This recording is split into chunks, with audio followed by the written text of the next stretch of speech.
I'm speaking today with Joshua Chairs. Joshua is the founder and director of Phantom Detectives LLC, based in Pennsylvania in the US. He's a passionate paranormal investigator, a writer, musician, and also a paranormal historian. Joshua shares his wealth of knowledge from understanding paranormal hauntings, explaining investigation equipment, how the team's respectful approach connects them to spirits in every location. And we even get to hear some of Joshua's most memorable paranormal experiences from the team's 23 investigations. So let's get into our interview with Joshua. Would you like to tell us a little bit about who you are, what you do, and why you love the paranormal so much? My name is Joshua Chairs. I am the director and founder of Phantom Detectives LLC's team. Obviously, I'm a writer, researcher, paranormal historian. I originally got my start in the supernatural by watching a program called Unsolved Mysteries with the great Robert Stack. That was kind of one of the first paranormal programs. And there was an episode on there called The Haunting of the General Wayne Inn. It's this old English coaching inn in Marion Station, Pennsylvania, right outside of Philadelphia. It's very well haunted. And in that episode, Mr. Stack talked about how obviously that they would basically have this old English coaching inn. It was originally called the Steeper's Tavern. It was founded as the Wayside Inn in 1704.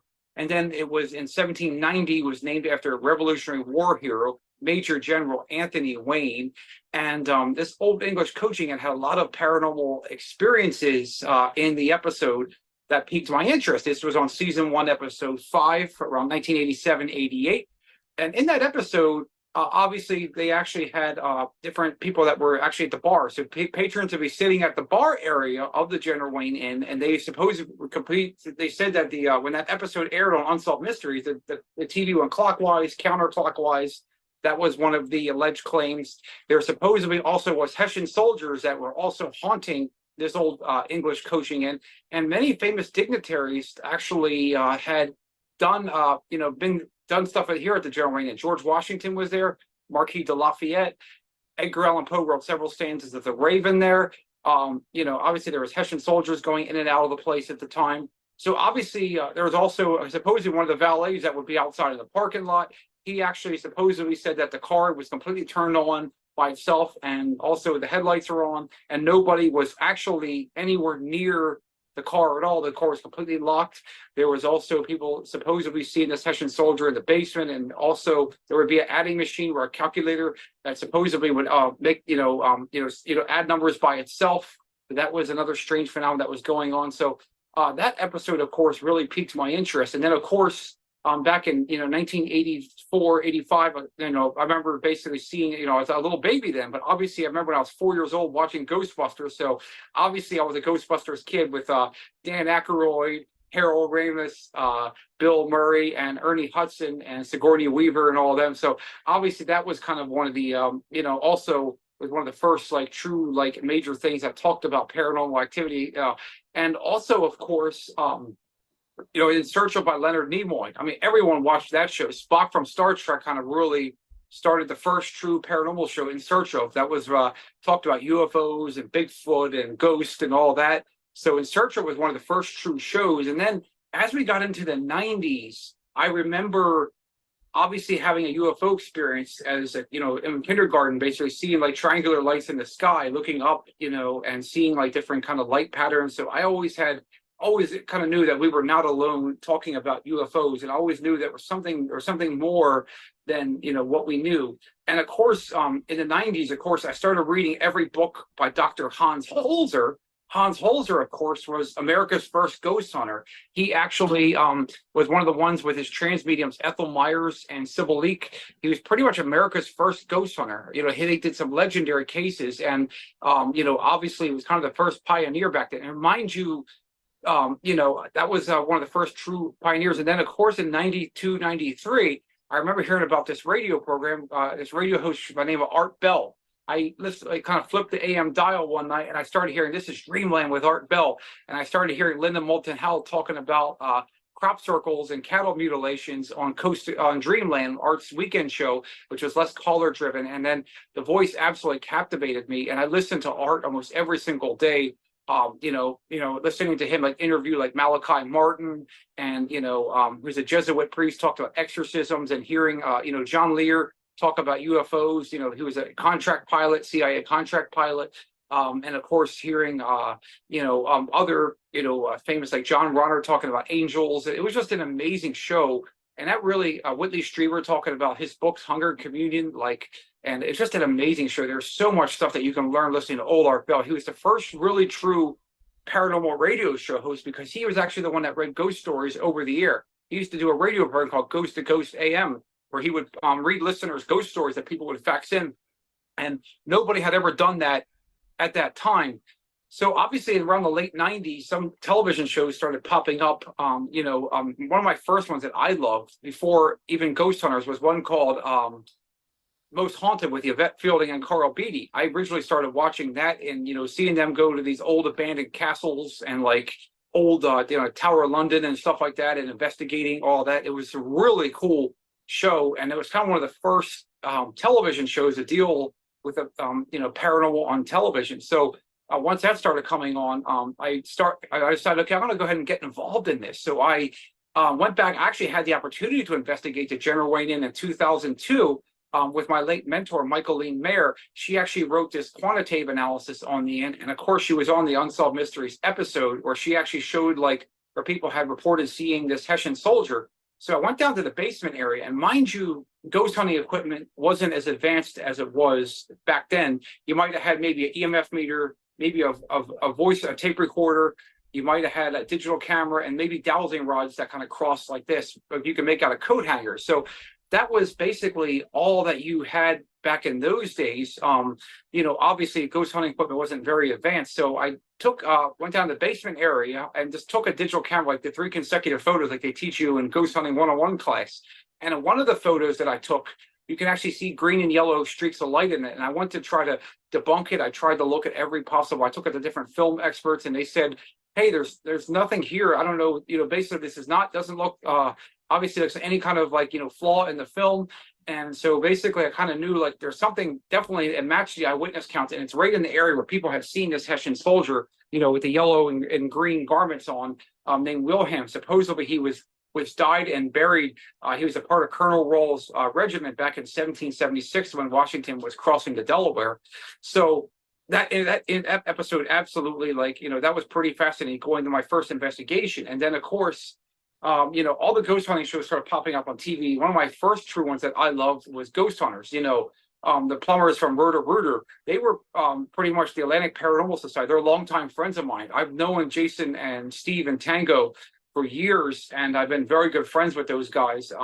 The plumbers from Roto-Rooter, Grant Wilson and all them, when they started coming on TV, I loved how they took an analytical approach. They never believed the client's claims. What they did was they would do an interview with the client and then let the client set up equipment in those areas where there's activity, and then debunk things. For example, a client's hearing some kind of noise that could be explained by maybe a faulty pipe, like a leaky faucet or something that's maybe causing water to drip, and they're thinking water's dripping on its own, and they think it's a ghost that's turning the faucet on and off. That's kind of something that that they would do, the plumbers from Roto-Rooter. So they would debunk stuff. And then of course in 2007 Ryan Buell came out with Paranormal State.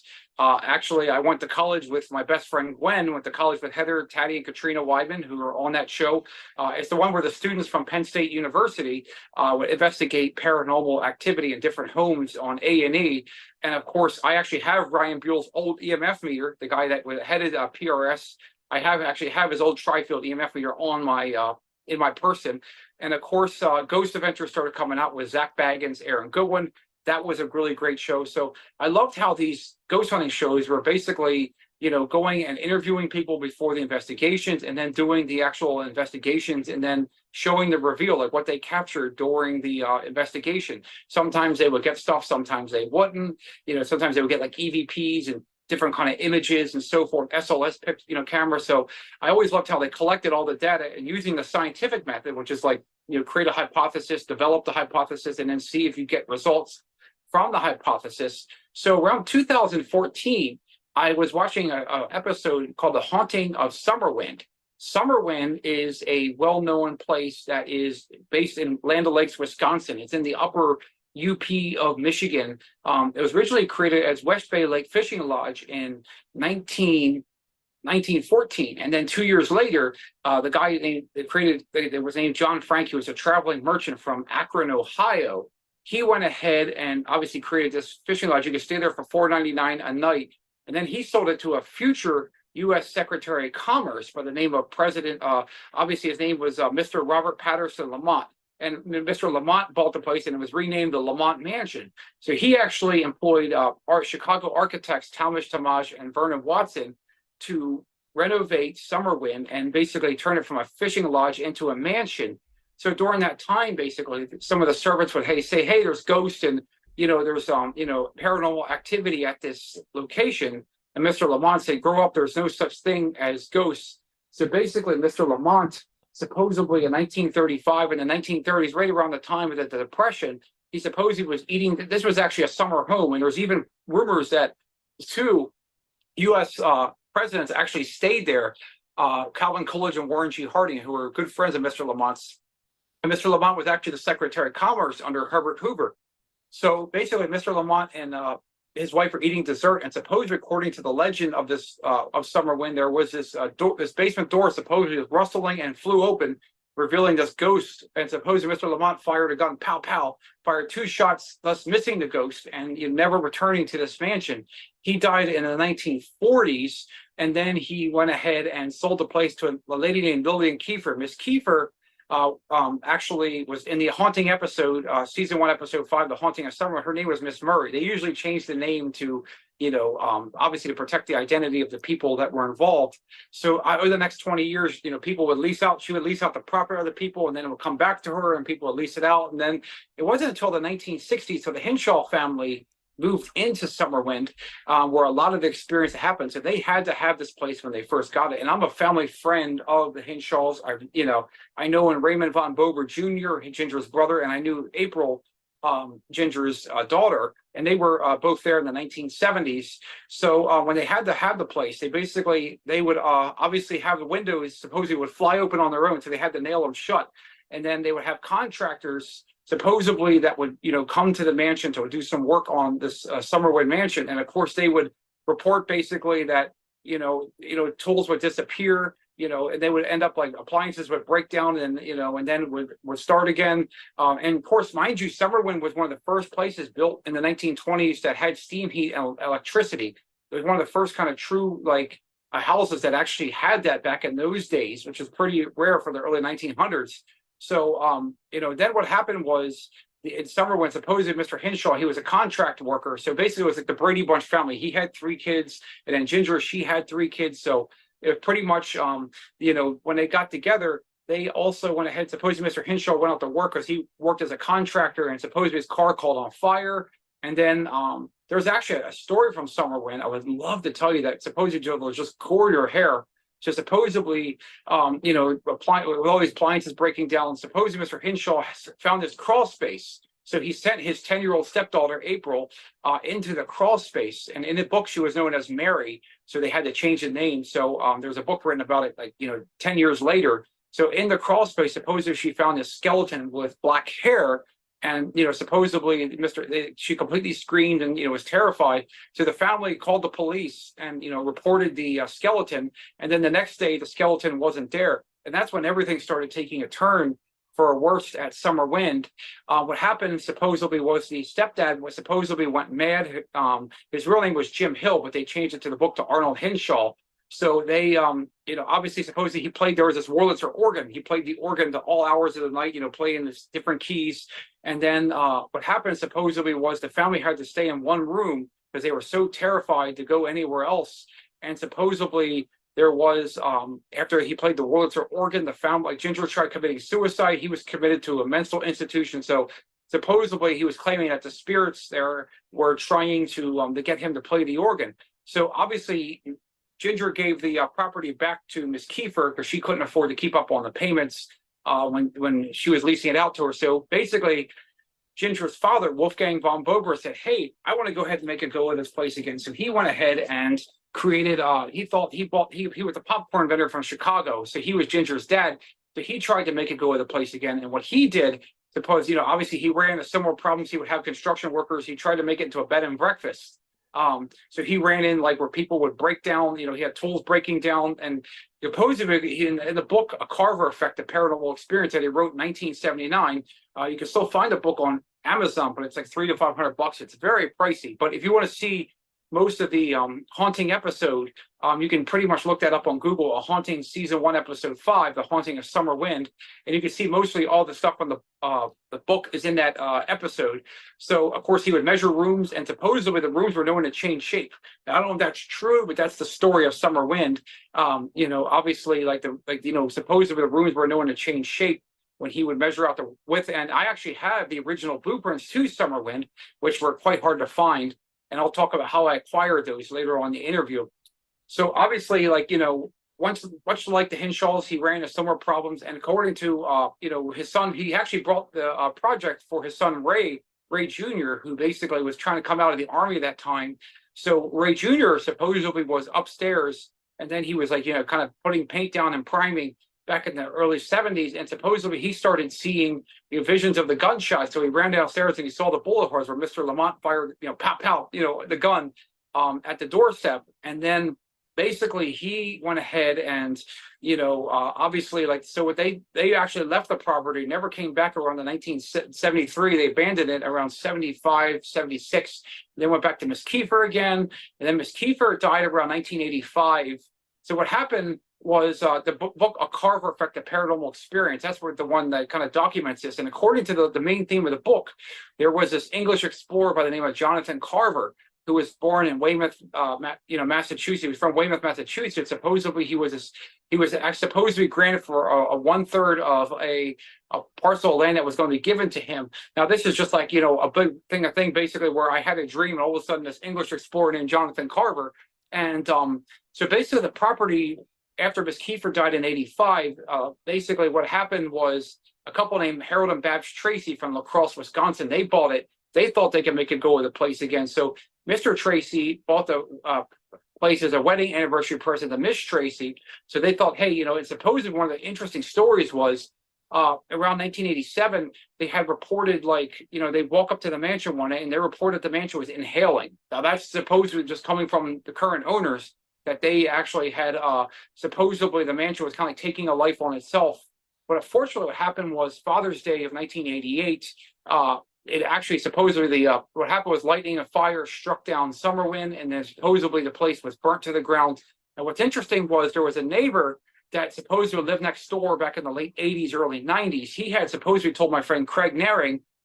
Craig, of course, has a team called the Fox Valley Ghost Hunters up in the upper UP of Wisconsin, that supposedly there was, the town was involved in burning the property down because they were tired of people trespassing on the property, trying to get their own paranormal experience. So what happened was supposedly the township took it upon itself, because while all the trespassing, they took bales of hay, they just leveled the place. So where I come in 2014 is I see this haunting episode. So I go to summerwindmansion.com because I wanted to research more about the mansion. So I see a section that says blueprints for sale. So I email the seller. I find out it turns out to be Raymond von Bober Jr., who was one of the co-owners of Summerwind back in the 70s, Ginger's brother. I make an offer and I buy the original engineering diagrams to Summerwind, which I still have to this day. So I went ahead and made an offer, bought them, and then I reached out. I saw a newsfeed of Summerwind on basically on YouTube, and I found out my friend Craig Naring, who from the Fox Valley Ghost Hunters, he was friends of Harold and Babs Tracy.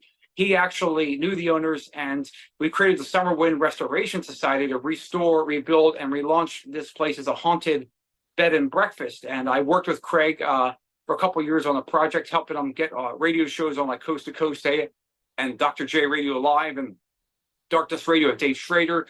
So obviously I was just trying to help get publicity. And I will say that there is a well-known producer of many ghost hunting shows on television that's been in touch with Craig about trying to potentially do a future, rebuild of this place. He wants to do a television show showing it as it's, investigated after it's rebuilt and after it's not rebuilt. So I think that would be really cool, rebuilding a haunted house. Nobody has ever done something like that that I know of. So hopefully there's a lot of interest in the place because it was the U.S. Secretary of Commerce's house. It has historical value. So hopefully someday, and there's actually, I passed on the project to Craig and my friend Michelle. Michelle's actually a descendant of Jonathan Carver and I think a many times great granddaughter. So obviously they run the project now, but I did help put that together. It's you can go to Facebook and type in Summerwind Haunted Mansion, and there's the project, all the phases that Craig is kind of leading that now. He's got a copy of the original blueprint. So I hope someday the place is rebuilt because I think it would be an awesome place. And, to be able to have a museum or do tours and stuff like that there, I think would be a really cool idea. So hopefully someday it gets rebuilt. That sounds fascinating. You are such a whirlwind of knowledge when it comes to the paranormal. You are wonderful to talk to. I did have a question. You do a lot Sure. of paranormal investigation. What is your favorite piece of equipment, and which piece of equipment gives you maybe the most or the best responses? Sure. So there's a lot of different pieces of equipment. And mind you, where it was 20 years ago. So let's talk about the genesis of Phantom Detectives and how I started it. Yep. So obviously, I went ahead and started this in August 2020 because I wasn't happy with how my old team was progressing. We weren't really getting anywhere to where I wanted to go. So I went ahead, created business cards, had a website developed from the ground up. I had built my own social media pages, and I started doing investigations on the banner. And what I did was I trained with a guy named Brian J. Cano, who was on a show called The Haunted Collector at Selma Mansion in 2020. So I took all that knowledge and, did our first investigation on December 9th, 2020. And there was this place called the Sanderson Museum. And the Sanderson Museum, of course, was founded in 1967 by Andrew Wyeth. He supposedly was a friend of Christian Sanderson. And Christian Sanderson, of course, was a well-known dignitary. He supposedly was a musician, a poet, a radio show host. He used to host square dances inside, outside. So basically there we actually set up the violin case, and then we started picking up, obviously, we called it an orb at the same time the security cameras going off, at the same time our battery drain mirrors going off. So you can add layers upon layers like that. That's pretty amazing. So far, out of 23 investigations that we've done, I would say my favorite piece of equipment, like there's so many, but for me, the old standard voice recorder, like just doing EVPs, just a standard digital voice recorder always gets great things because sometimes you can pick up words and responses on the digital voice recorder. And of course, the thermal imaging camera, which picks up hot and cold signatures. It's kind of like auto mechanics use them, and they use it to locate missing people in the wilderness when they're doing flying over with helicopters. So that's always a very fascinating thing. So I would say thermal imaging cameras, voice recorders, and of course EMF meters are always like the old-fashioned standard, your old-fashioned milligauss EMF meters. Also, I love the SLS camera, which draws the stick figure like a little person basically against the wall. I love that piece of tech. I actually got the original digital dowsing one made by Bill Chappell that was on Ghost Adventures. There's only about 20 of them in existence. So, and of course, I've upgraded to a new one since then. But I love the SLS camera. The key is you got to make sure that when you map with the SLS camera, you got to hold it stationary like this. And then, of course, you got to make sure you put it against solid walls. Make sure there's no chandeliers hanging off the wall or no picture frames, because that can easily cause a false mapping. And then, of course, I also love the dowsing rods. Those are great. We actually use the lighted dowsing rods on investigations because they're great because you can change the colors in the dark and they work really nice. So those are just some of the equipment that I love. And of course, the Ghost Box too, the PSB7, PSB11, scan the AM and FM dial, and we do our spirit box session with our psychic medium Melissa, who is Melissa Ferrazano, who basically is a student of Cindy Kaza from the Holzer files. We created our own version of the Estes method, which I feel is hands down better than everything on most of the shows on television today. So that's awesome. So we created our own Estes version. And so I love all the equipment. I think it just depends on what you're looking for. But for me, the most of the EMF meters and the SLS cameras and the thermal imaging cameras are my favorite. Yeah, nice. Nice. Oh, you're right up my alley when it comes to paranormal investigation. I've done a little bit in the past, But you have so much knowledge. I did want to ask you one question. Have you ever had spirits follow you home from your investigations? Have you had incidences happening in the home that you couldn't explain, that you might have put back to, you've just been out and you've done an investigation, you've come home? Not yet, but I will say, because I think it's because the way that we approach the investigations, like we try to be kind to those spirits, like in life, in death as they were in life. So when you say please and you say thank you, and you try to show respect, like thank you for allowing us to come in your home or your business, and thank you for allowing us to conduct this investigation. So when you treat them with respect, I think a lot of them, most of the time, will be happy to talk to you, or most of them will basically maybe like touch you, or set off a piece of equipment for you to let you know that they're there. So when you're kind to them and you're not like, don't do the Zach Baggins way. I've seen Zach go, if you do it to him now, do it to me. That to me is the wrong approach. That's how, if you noticed, he always got stuff like following him home, because obviously that's the way. I think that's more for like the ratings and getting like, television contracts, and also for the entertainment value. He's trying to entertain people. So I think a lot of these shows on television, it's kind of like watching WWE. It's parts of it are real, but then there's parts of it that are also scripted for reality television. So obviously it's entertainment at its value. So obviously I believe that when you treat the spirits with kindness and respect, and you show them that, hey, this is your home, this is your business, we're coming into your place. Thank you for allowing us. And when you show respect, most of the time, and also if you bless yourself too, if you use like a holy water from like Jerusalem, we have that, and we also burn sage. If you prepare yourself enough, most of the time you'll be good, as long as you can get yourself taken care of, like, and blessed after an investigation. So we haven't had any problems yet with anything following us home.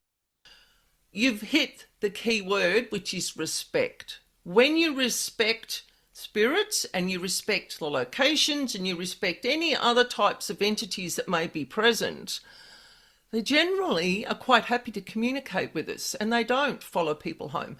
It's when you get people like Zach Baggins, like you mentioned, that may sort of try to ramp up the energy to get responses. A lot of the spirits don't like that. I've seen people that have got scratched. I've been in places where people have got scratched because they've been disrespectful, they've swore at them, they've asked them to.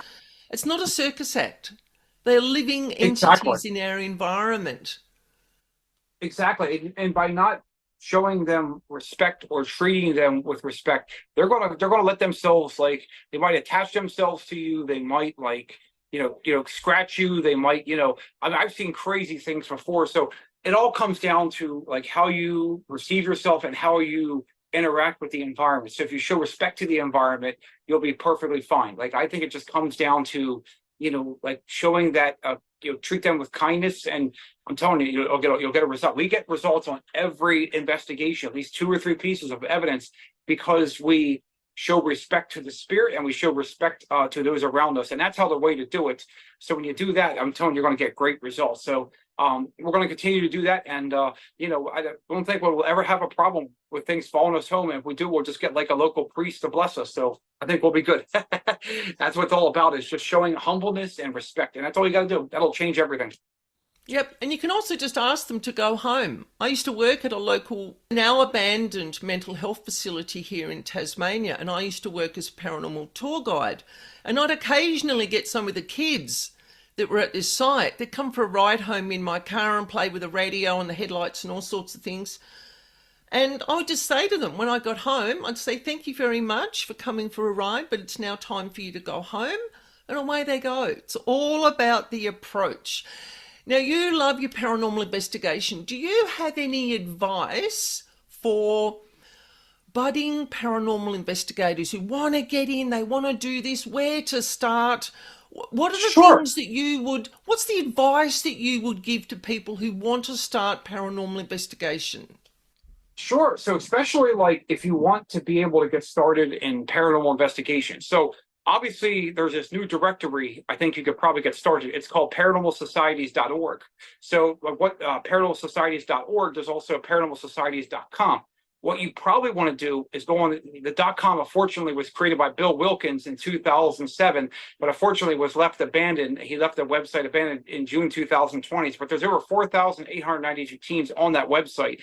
And of course, my friend Josh Van created paranormalsocieties.org as a follow-up. It doesn't have as many teams as the .com does, but go on that online directory and look for your state, like in the old .com, because the .com has more teams that are probably still active today. So you just want to go look up like a database, look for like paranormal societies in your state or wherever you're at around the world.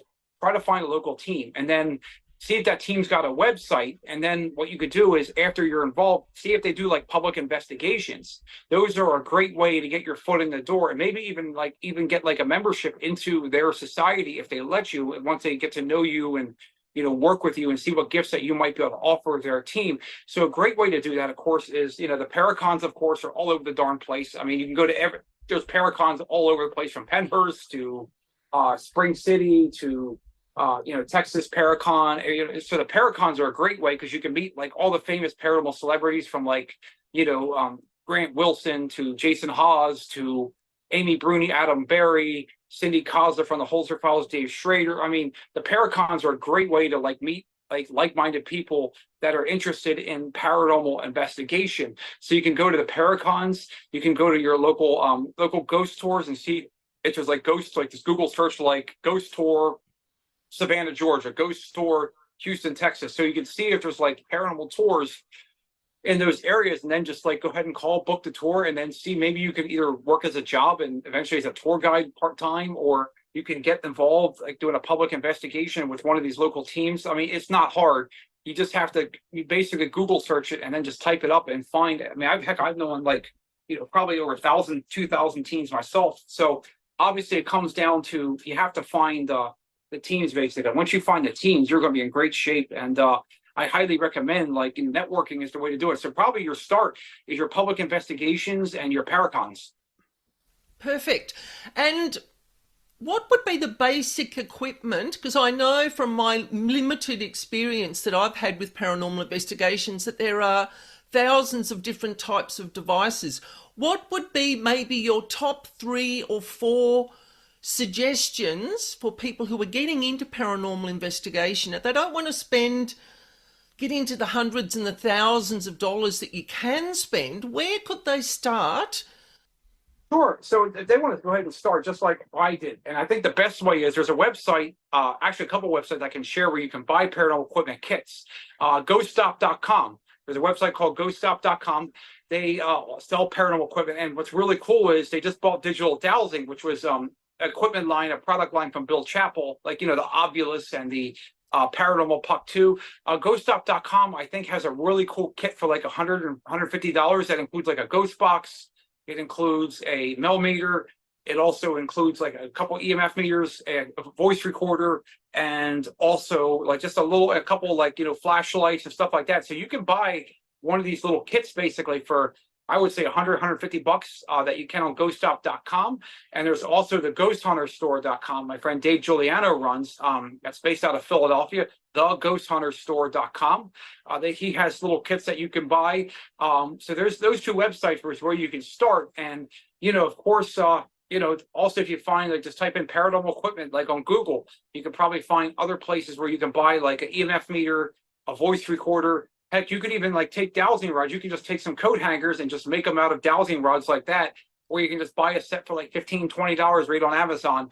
So they sell a couple pieces of a paranormal equipment. So there's paranormal equipment all over the place. So I would highly recommend the main 2 for me. That's perfect. That's perfect. Now, with your equipment, you do your tours. Do you personally, because I know you've got Melissa, she comes with you, she's your psychic medium, she uses her psychic skills when she's tuning into the environment, tuning into the spirits.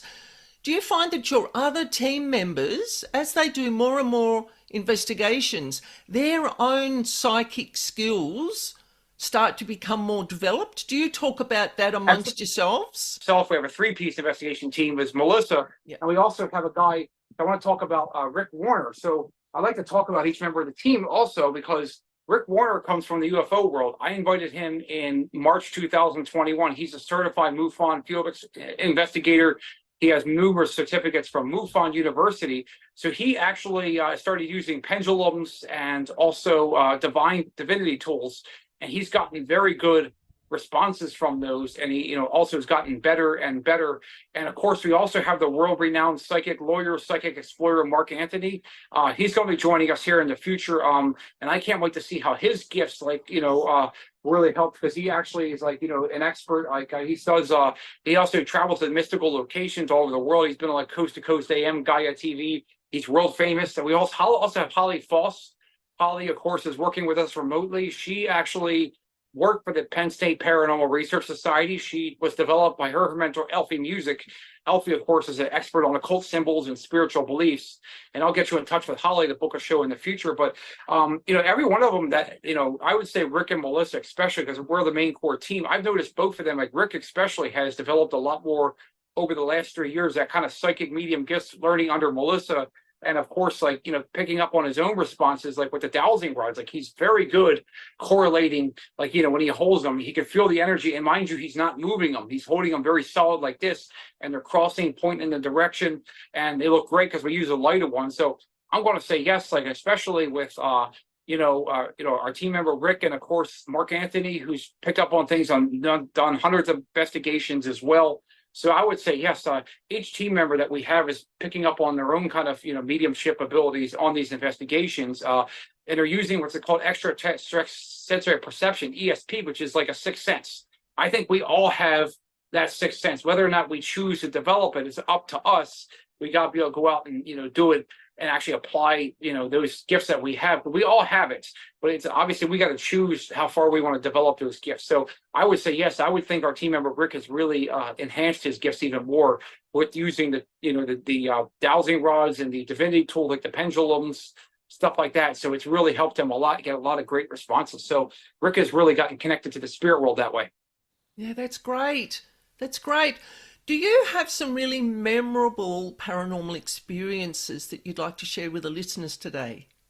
Sure. I have so many from the investigations that we've done. I'd like to talk about one of my most memorable experiences is a place called Penhurst. Penhurst, of course, was developed in the early 1900s, and it was basically for mentally challenged people that were obviously not very well, so they had to be treated like, mental kids and stuff like that. So one day I was with, funny thing is, the night I was there, Grant Wilson from Ghost Hunters was actually there. He gave me a tutorial how to hold the SLS camera, how to map it. But me and my former team member, who since left Phantom Detectives, she was a Civil War reenactor sound engineer. She was like my founding co-founder kind of Phantom Detectives. Because even though I put the name together, I invited her in after I left the previous team. She came from my previous team. We were in the basement area of the Philadelphia building, which is on the bottom of these tunnels. And mind you, we saw this pair of cold boots on this rusted out iron door. So we tried to debunk it, look for reflective surfaces. Why was this cold signature of these boots coming on this rusted out iron door? And I tried to figure out, maybe someone from the tour basically could have walked on it, or maybe put a footprint on it. I didn't see nobody at all that was in that area. Nobody had gone far down that hallway that night that we were there. So I have no reasonable explanation why that happened. And then later we started hearing bangs as we were in the Mayflower building, and we heard the laughter of children basically as well. So that was a pretty memorable experience investigating Penhurst. I've been there, many times over the last couple of years. And of course, one of my most memorable experiences, of course, is the Millivant Selma case, our second ever investigation. So what was wild was we actually had this security camera on this door. And mind you, this old mill, it was founded by Samuel Lightfoot, 1747. And a famous poet named Sarah Oberheiser once lived there in the 1920s. This door flew open by itself. I mean, mind you, it was bolted shut. It was complete. You can see that on our YouTube channel, Phantom Detectives LLC, under shorts. And this door completely flew open by itself. And I have no reasonable explanation why that happened. And I still tried to debunk it. And there was no wind, there was no rain that night. So that was a pretty memorable paranormal experience for me. And of course, one of my other paranormal experiences I remember is we did something called World's Largest Ghost Hunt. We went back to the Sanderson Museum with Rick and Melissa, in 2021. So this was after we did the Betsy Ross house. And of course, Rick and Sasha, our former team member, actually picked up some growls in the basement area of the Betsy Ross house. So we went back to the Sanderson Museum, this time with our two other members. And then what happened was they supposedly went downstairs and they said all these equipment bags were piled up. And, we had basically Rick and Melissa were like, hey, did you and your former team member actually, pile these bags up and try to block you guys from leaving? I said, no, we were upstairs in the violin room. So for these bags to pile up by themselves, and we all were upstairs in the violin room, I have no reasonable explanation. And the problem is we didn't have a camera in that room, which darn, I kind of hope we would capture that. That always happens. But what was interesting was we did an EVP session called Phantom Time, was what the Phantoms talked to us on our voice recorders. And one of the EVPs that we got was one that said, a woman that said, be afraid, be afraid. And we think the voice that we captured was Christian Sanderson's wife, Hannah. Hannah died in the, supposedly in the museum in the 1940s or right around World War II from tuberculosis. So we think it might be her spirit, like that was the one that piled up those bags and didn't want us to leave the museum. So that museum is still very active to this day. So those are just some of the many memorable paranormal experiences that I've had. Would you like to share with the listeners how they can contact you, some of your social media, how people can see what you're doing and get in contact with you if they're in? Because do you teach people how to do paranormal investigations? It's funny you mentioned that. Yes, we do. And so I'm going to go through all that. So first thing, let's go ahead and plug in the websites here. So you want to go through the website. So the first one, if you want to reach our team member, Holly, you have questions on occult symbols, spiritual beliefs, any kind of things like that for research. She has a research department. Holly's website is all one word, Holly Faust, HOLLYFAUST.com, Holly Faust, FAUST.com. That's Holly's website. If you have a question on a UFO case, you want something like that investigated, you want basically questions on any kind of UFO, UAP research, Rick Warner, his website is ERC2Explorer.com. So E as in Edward, R as in Randall, C, and the number 2, Explorer.com, ERC2Explorer.com. Rick is the executive director of ERC. Mark Anthony, the psychic lawyer. If you want to read about his books and interview Mark, his website is afterlifefrequency.com. That's afterlifefrequency.com. If you want to relate to Melissa, who's our psychic medium case manager, if you have a question on a reading or you want to know about mediumship, her website is all one word, psychicmediumautumn.com. That's psychicmediumautumn.com. And also she's on Facebook as Psychic Medium Autumn Melissa. And then, of course, to reach Dark Matter News. So Dark Matter News, of course, has ties to this man, Art Bell, the creator of Coast to Coast AM. He came back for the final time in 2017. And my friend Leo Ashcraft has actually created, a radio program called Dark Matter News for Art Bell on Midnight in the Desert. It was a 5-minute NBC-style paranormal newscast that was on the bottom of Art's show. That website is all one word, darkmatternews.com. That was a news service of Art Bell's Dark Matter Digital Network that we purchased in 2021. We own the Dark Matter News name, the websites, the logos, the audio files that Leo recorded for Art. So our team website, which is a central hub, which is all one word, Phantom, PHANTOM, detectives.org, phantomdetectives.org. You can find all those other websites right on phantomdetectives.org. Yeah, that's perfect, because I had a look at your website before I came on, and I noticed that you have a page where you actually teach people how to do paranormal investigation. Yes. So what you can do is there's on the hyperlink, we have a Patreon page. We have a subscription system where people can learn how to investigate with a professional paranormal investigation team. We're very good at what we do. We teach people how to use the dowsing rods, how to store their equipment, how to do EMS sweeps, how to do SLS camera sweeps, how to record EVPs, all of that. So there's right on the website, you can go, there's something that says Paranormal Investigator Training. So you click that link, it'll take you to Patreon, and you can also just go right to patreon.com and type in /Phantom Detectives, patreon.com /Phantom Detectives, or just go right to our website and click that Paranormal Investigator Training link. And I will, of course, include all these links in the description box for our listeners so that they can find you. I just want to thank you, Joshua. Thank you so much for coming on today. I have learned a lot about paranormal investigation. I've learned a lot about the history, and I just want to thank you for being here. It's so great. And anytime you want to do this again, just feel free to reach out to me on email, or, I'm not hard to find. I'm on, every single social media platform. I run all the Phantom Detectives, websites, and I also run Dark Matter News. So I own Dark Matter News, and I also share it. The team actually owns it, so we keep that going.